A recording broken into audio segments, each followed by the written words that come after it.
बोलिए विष्णु भगवान की जय। बृहस्पतिवार व्रत की विधि।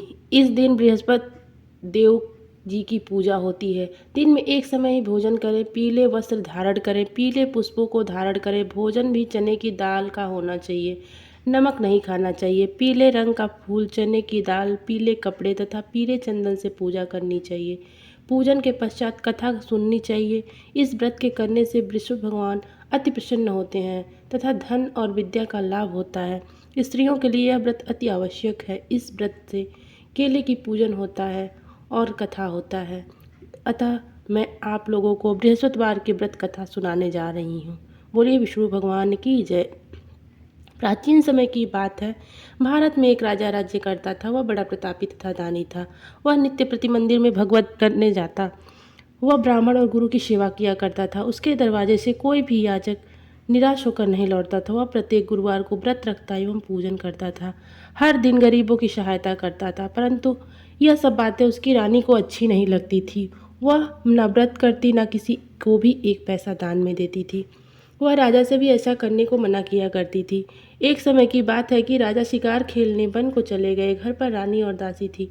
उसी समय गुरु बृहस्पति देव साधु का रूप धारण कर दरवाजे पर भिक्षा मांगने आए।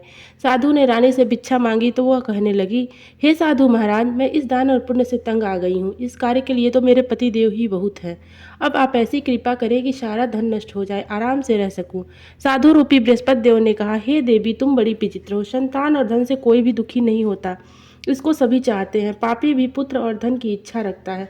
अगर तुम्हारे पास धन अधिक है तो तुम भूखे मनुष्यों को भोजन करवाओ, ब्राह्मणों को दान दो, कुंवारी कन्याओं का विवाह करवाओ, यज्ञ आदि करो, धर्मशालाएं बनवाओ, कुआं, तालाब, बाग बागड़ी आदि का निर्माण करवाओ तथा निर्धनों की कुंवारी कन्याओं का विवाह करवाओ। साथ ही यज्ञ आदि करो। इस कार्य से, कर्मों से आपके कुल का और आपका नाम भी सार्थक होगा एवं तुम्हें भी स्वर्ग की प्राप्ति होगी। परंतु रानी साधु की इन बातों से खुश नहीं हुई। उसने कहा, हे साधु महाराज, मुझे ऐसे धन की आवश्यकता नहीं जिसको मैं अन्य लोगों को दान देती फिरूं तथा जिसको रखने और संभालने में मेरा सारा समय नष्ट हो जाए। साधु ने कहा, हे देवी, यदि तुम्हारी ऐसी इच्छा है तो जैसा मैं बताता हूँ तुम वैसा ही करना। बृहस्पतिवार के दिन घर आंगन को गोबर से लीपना, अपने केसों को पीली मिट्टी से धोना, केसों को धोते समय स्नान करना, राजा से कहना वह हजामत करवाए, भोजन में मांस मदिरा खाना, कपड़े धोबी के यहाँ धुलने को देना। इस प्रकार 7 बृहस्पतिवार करने से तुम्हारा सारा धन नष्ट हो जाएगा। यह कहकर साधु महाराज रूपी बृहस्पति देव अंतर्ध्यान हो गए। रानी ने साधु के कहने के अनुसार 7 बृहस्पतिवार तक वैसा ही करने का विचार किया। साधु के बताए अनुसार कार्य करते हुए केवल 3 बृहस्पतिवार ही बीते थे कि उसकी समस्त धन संपत्ति नष्ट हो गई। भोजन के लिए दोनों समय परिवार तरसने लगा तथा सांसारिक भोगों से दुखी रहने लगा। तब राजा रानी से कहने लगा, हे रानी, तुम यहाँ पर रहो, मैं दूसरे देश को जाता हूँ, क्योंकि यहाँ पर मुझे सभी मनुष्य जानते हैं, इसलिए मैं यहाँ कोई काम नहीं कर सकता। अब मैं परदेश जा रहा हूँ, वहाँ कोई काम धंधा करूँगा, शायद हमारे भाग्य बदल जाएं। ऐसा कहकर राजा परदेश चला गया। वह जंगल से लकड़ी काट कर लाता, उन्हें बेचता और इस तरह से जीवन यापन करने लगा। इधर राजा के बिना रानी और दासी दुखी रहने लगी। किसी दिन भोजन मिलता, किसी दिन जल पीकर ही व्यतीत करना पड़ता। एक समय रानी और दासी को 7 दिन बिना भोजन के व्यतीत करने पड़े तो रानी ने अपनी दासी से कहा, हे दासी, यहाँ पास के नगर में मेरी बहन रहती है, वह बड़ी धनवान है, तू उसके पास जा, 5 सेर बेझर मांग के ले आ, जिससे कुछ समय के लिए गुजारा हो जाए। दासी रानी की बहन के पास गई। रानी की बहन उस समय गुरु बृहस्पति भगवान की पूजा कर रही थी। दासी ने रानी के बहन के पास गई और उससे बोला दासी ने रानी की बहन से कहा, हे रानी, मुझे आपकी बहन ने भेजा है, मुझे 5 सेर बेझर दे दो। दासी ने यह बात अनेक बार कही, परंतु रानी की बहन ने कोई उत्तर नहीं दिया, क्योंकि वह उस समय बृहस्पति भगवान की कथा सुन रही थी। जब दासी की बहन को कोई उत्तर नहीं मिला तो वह बहुत दुखी हुई, उसे क्रोध भी आया। वह लौटकर रानी से बोली, हे रानी, आपकी बहन बहुत ही घमंडी, वह छोटे लोगों से बात नहीं करती। मैंने उससे कहा तो उसने कोई उत्तर नहीं दिया, मैं वापस चली आई। रानी बोली, हे दासी, इसमें उसका कोई दोष नहीं है। जब बुरे दिन आते हैं तब कोई सहारा नहीं देता, अच्छे बुरे का पता विपत्ति में ही लगता है। जो ईश्वर की इच्छा होगी वही होगा, यह सब हमारे भाग्य का दोष है। उधर रानी की बहन ने सोचा कि मेरी बहन की दासी आई थी, परंतु मैंने उससे नहीं बोला, इससे वह बहुत दुखी हुई होगी। अतः कथा सुन और विष्णु भगवान का पूजन समाप्त कर वह अपनी बहन के घर गई और कहने लगी, हे बहन, मैं बृहस्पतिवार का व्रत कथा कह रही थी, तुम्हारी दासी हमारे घर आई थी, परंतु जब तक कथा होती है तब तक ना हम उठते हैं ना बोलते हैं, इसलिए मैं नहीं बोली। कहो दासी, क्यों गई थी? रानी बोली, बहन हमारे घर अनाज नहीं था, वैसे तुमसे कोई बात छिपी नहीं, इस कारण मैंने दासी को तुम्हारे पास 5 सेर बेझर लेने के लिए भेजा था। रानी की बहन बोली, बहन देखो विष्णु भगवान सबकी मनोकामना पूर्ण करते हैं, देखो शायद तुम्हारे घर में भी अनाज रखा हो। यह सुनकर दासी घर के अंदर गई तो उसे वहां पर एक घड़ा बेझर का भरा मिल गया। उसे बड़ी हैरानी हुई क्योंकि उसने एक एक बर्तन देख लिया था। उसने बाहर आकर रानी को रानी से पूछा, व्रत कैसे करते हैं? अगर इनसे व्रत की विधि कथा पूछ ली जाए तो हम भी कर लिया करेंगे। दासी के कहने पर रानी ने अपनी बहन से बृहस्पति भगवान के व्रत के बारे में पूछा। उसकी बहन ने बताया, हे बहन, बृहस्पतिवार के दिन सूर्योदय से पूर्व उठकर स्नान करके विष्णु भगवान का व्रत करना चाहिए, लेकिन उस दिन सिर नहीं धोना चाहिए। बृहस्पतिवार के व्रत में चने की दाल और मुनक्के से विष्णु भगवान का केले के वृक्ष में जड़ की पूजन करें तथा दीपक जलाएं। उस दिन एक ही समय भोजन करें। भोजन पीले खाद्य पदार्थ का करें तथा कथा सुने। इस प्रकार करने से तुम्हारे ऊपर विष्णु भगवान प्रसन्न होंगे, अन्न पुत्र धन देंगे। इस तरह व्रत और विधि बताकर रानी की बहन अपने घर लौट गई। रानी और दासी दोनों ने निश्चय किया कि वे विष्णु भगवान का पूजन जरूर करेंगे। 7 दिन बाद जब बृहस्पतिवार आया, घुड़सवार में जाकर चना गुड़ बीन लाई तथा उसकी दाल से केले की जड़ में विष्णु भगवान का पूजन किया। अब भोजन कहाँ से आए? दोनों बड़ी दुखी हुई, परंतु उन्होंने व्रत किया था, इस कारण बृहस्पति भगवान प्रसन्न थे। वे एक साधारण व्यक्ति के रूप में 2 थालों में सुंदर पीला भोजन देकर आए और रानी को देकर बोले, हे दासी, यह भोजन तुम्हारे और रानी के लिए है, तुम दोनों भोजन करना। दासी भोजन पाकर बड़ी प्रसन्न हुई और रानी से बोली, रानी जी चलो भोजन कर लो। रानी को भोजन आने के बारे में कुछ पता नहीं था, इसलिए वह दासी से बोली, जा तू ही भोजन कर, क्योंकि तू व्यर्थ में हमारी हंसी उड़ाती है। दासी बोली, एक व्यक्ति अभी भोजन दे गया है। रानी कहने लगी, वह भोजन तेरे लिए दे गया, तू ही भोजन कर। दासी ने कहा, वह व्यक्ति हम दोनों के लिए 2 थालों में भोजन दे गया, इसलिए मैं और आप दोनों ही साथ साथ भोजन करेंगे। फिर दोनों ने गुरु भगवान को नमस्कार कर भोजन प्रारंभ किया। उसके बाद से वे प्रत्येक गुरुवार को व्रत पूजन करने लगी। विष्णु भगवान की कृपा से उनके पास धन हो गया, परंतु रानी फिर पहले की तरह आलस्य करने लगी। तब दासी ने बोली, देखो रानी, तुम पहले भी इस प्रकार आलस्य करती थी, तुम्हें धन को रखने में कष्ट होता था, इस कारण सभी धन नष्ट हो गया। अब गुरु भगवान की कृपा से धन मिला है तो तुम्हें फिर आलस्य होता है। बड़ी मुसीबतों के बाद हमने यह धन पाया है, इसलिए हमें दान पुण्य करना चाहिए। भूखे मनुष्यों को भोजन करवाओ, प्याऊ लगवाओ, ब्राह्मणों को दान दो, कुंवारी कन्याओं का विवाह करवाओ, मंदिर पाठशाला बनवाओ, यज्ञादि करो, धन को शुभ कार्यों में खर्च करो, जिससे तुम्हारे कुल का यश बढ़े तथा स्वर्ग प्राप्त हो, पितृ प्रसन्न हो। दासी की बात मानकर रानी ने इसी प्रकार कर्म करने प्रारंभ कर दिए, जिससे उसका काफी यश फैलने लगा। एक दिन रानी और दासी आपस में विचार करने लगी, न जाने राजा किस दशा में होंगे, उनकी कोई खोज खबर नहीं। गुरु बृहस्पति भगवान से प्रार्थना करते हुए रात्रि में राजा को स्वप्न में कहा, हे राजा, उठ, तेरी रानी तुझको याद करती है, अब अपने देश को लौट जा। प्रातः काल उठकर जंगल से लकड़ियां काट कर लाने और जंगल की ओर चल पड़ा। जंगल से गुजरते हुए उसे सोचने लगा, रानी की गलती से कितने दुख भोगने पड़े। राजपाट छोड़कर जंगल में आकर रहना पड़ा, जंगल से लकड़ियां काटकर उन्हें बेचकर गुजारा करना पड़ा। उसी समय उस जंगल में बृहस्पति देव एक साधु का रूप धारण कर आए और राजा से आकर बोले, हे लकड़हारे, तुम इस सुनसान जंगल में किस चिंता में बैठे हो, मुझे बताओ। यह सुनकर राजा के नेत्रों में जल भर आया और साधु की वंदना कर बोला, हे प्रभु, आप सब कुछ जानने वाले हैं। इतना कहकर राजा ने साधु को अपनी संपूर्ण कहानी सुना दी। महात्मा तो स्वभाव से ही दयालु होते हुए राजा से बोले, हे राजा, तुम्हारी पत्नी ने बृहस्पति देव के प्रति अपराध किया था, जिसके कारण तुम्हारी यह दशा हुई है। अब तुम किसी प्रकार की चिंता मत करो, भगवान तुम्हें पहले से अधिक धन देंगे। देखो, तुम्हारी पत्नी ने बृहस्पतिवार का व्रत प्रारंभ कर दिया। अब तुम भी बृहस्पतिवार का व्रत करके चने की दाल, गुड़ और जल को लोटे में डालकर केले के पत्ते से भगवान विष्णु का पूजा करो, कथा कहो, सुनो, भगवान तुम्हारी सभी मनोकामनाओं को पूर्ण करेंगे। साधु को प्रसन्न देखकर राजा बोला, हे प्रभु, मुझे लकड़ी बेचकर इतना पैसा नहीं बचता जिससे भोजन के उपरांत कुछ बचा सकूं। मैंने रात्रि में अपनी रानी को व्याकुल देखा है, मेरे पास कोई साधन नहीं जिससे समाचार जान सकूं। फिर मैं बृहस्पतिवार की कौन सी कहानी कहूं या सुनूं, मुझको तो कुछ भी मालूम नहीं। साधु ने कहा, हे राजा, तुम किसी बात की चिंता मत करो। बृहस्पतिवार के दिन तुम रोजाना की तरह लकड़ियां लेकर शहर में जाओ, तुम्हें रोज से 2 गुना धन प्राप्त होगा, जिससे तुम भली भांति भोजन कर लोगे तथा बृहस्पति देव का पूजा का सामान भी आ जाएगा। बृहस्पति देव की कथा इस प्रकार है। बोलिए विष्णु भगवान की जय। प्राचीन काल में एक बहुत ही निर्धन ब्राह्मण था। उसके कोई संतान नहीं थी। वह नित्य प्रति पूजा पाठ करता, परंतु उसकी स्त्री बहुत मलिनता के साथ रहती थी। वह न स्नान करती न किसी देवता का पूजन करती। प्रातः काल उठते ही सर्वप्रथम भोजन करती, बाद में कोई अन्य कार्य करती। ब्राह्मण देवता बहुत ही दुखी रहते थे। पत्नी को बहुत समझाते किंतु उसका कोई परिणाम नहीं निकलता। भगवान की कृपा से एक समय उस ब्राह्मण की पत्नी गर्भवती हुई और 10वें महीने एक सुंदर कन्या को जन्म दिया। निर्धन ब्राह्मण कन्या के जन्म से बहुत दुखी हुआ। धीरे धीरे ब्राह्मण की कन्या बड़ी होने लगी। बचपन से उस कन्या की रुचि भगवान विष्णु की पूजा में थी। वह प्रातः उठते ही स्नान करके भगवान विष्णु की पूजा करने मंदिर चली जाती।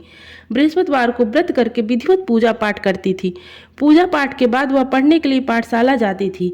घर से चलते हुए वह मुट्ठी भर जौ साथ लेकर जाती और पाठशाला के रास्ते में थोड़े थोड़े जौ गिराते जाती थी। जब पाठशाला से घर लौटती तो जौ के दाने सोने में बदले हुए मिलते।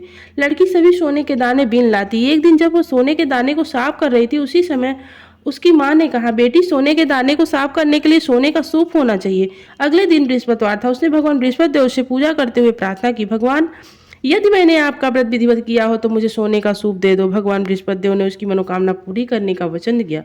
पाठशाला से लौटते समय उसे रास्ते में सोने का सूप पड़ा हुआ मिला। घर लौटकर सोने का सूप अपनी माँ को दिखाकर वह सोने के दाने को साफ करने लगी। सोने को दाने को साफ करते हुए वह लीन हो गई।